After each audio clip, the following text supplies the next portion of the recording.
Hi, today I am here at the Offices of Improving. Shout out to Brandon Barber to letting us use this.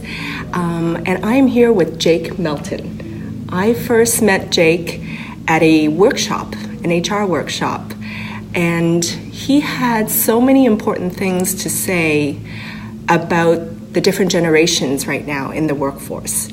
So I'm going to let Jake introduce himself and share a bit about what he does. Thanks. So I'm a founder of the JB Melton Group. I do leadership training, and I focus a lot on the generations.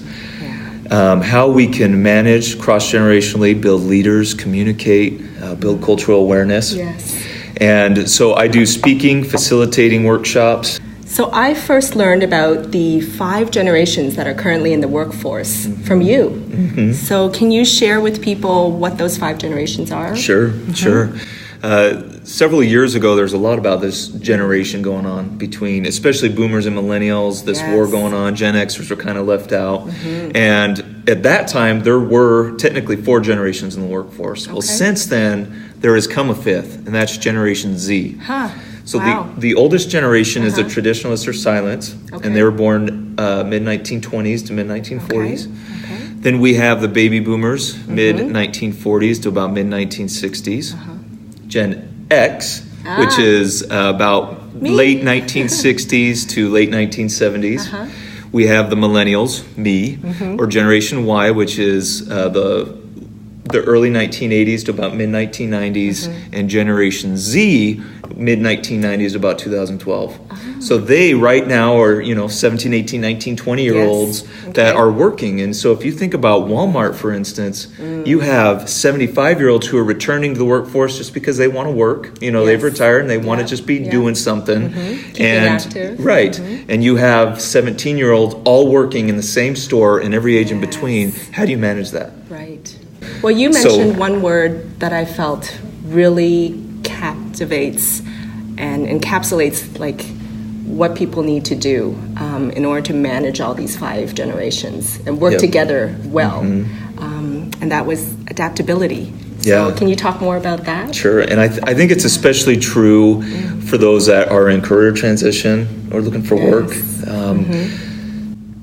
It is crucial nowadays to be adaptable to the audience that is hiring you, number one, the culture that you're going to be working for, and in the industry that you're working in.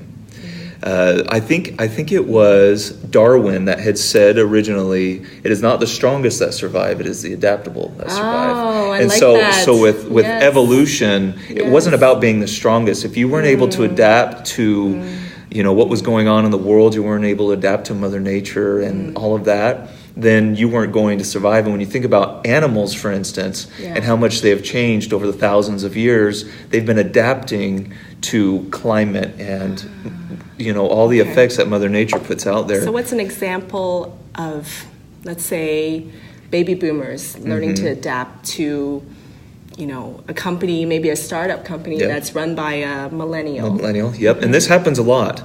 We'll just pick an IT professional, for instance. We'll say a 53-year-old professional applying to a newer startup tech company. The reason it's so important to be adaptable is to prove that you can change in situations that you experience in the workplace. A lot of the baby boomers and older generations were in the workplace a long time. They were in one job for 20 years. And for these younger generations, that can be concerning. That you're very set in your way, or your experiences were limited to the industry or the company you were with. So being able to adapt to everyday change and being able to come up with answers, responses, and be able to adapt your abilities on the fly. That's crucial. I love that. Yeah. Thank you, Jake. Yeah, you're welcome. So Jake regularly does workshops at various venues and places. So stay tuned, connect with Jake, and find out when he's giving his next workshop. And we'll talk again soon. Sounds good. Thanks for having me. Thank you.